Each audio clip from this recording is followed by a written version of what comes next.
Hello guys, good morning. Welcome to another blog. তো বন্ধুরা, নতুন একটি ব্লগ ভিডিওতে সকলকে স্বাগতম।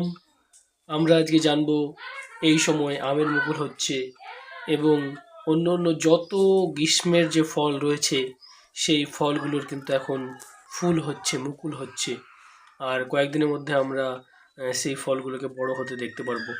তো এই সময়টা দেখো, আমাদের পাশেই রয়েছে একটা আম গাছ, যেটা প্রচণ্ড পরিমাণে মুকুল ধরেছে, মানে ফুল ধরেছে আমের।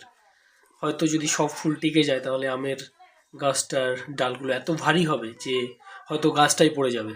তো বন্ধুরা, তোমরা দেখতে পাচ্ছ যে এই সময়ে ফুল গাছ বলছি, যে কোনো গাছ গ্রীষ্মের যেগুলোতে ফল দেবে সেগুলো কত মুকুল ধরেছে।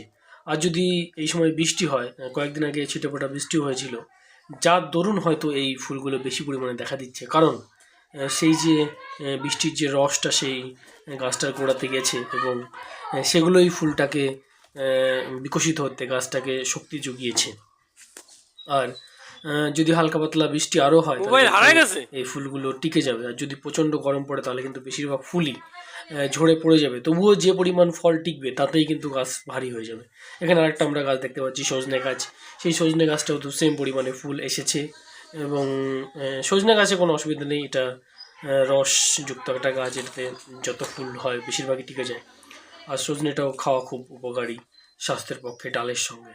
তো কেমন লাগছে তোমরা জানিও কমেন্ট করে। তোমাদের কমেন্টের আশায় আমি রইলাম। ধন্যবাদ, ফিরছি তাড়াতাড়ি।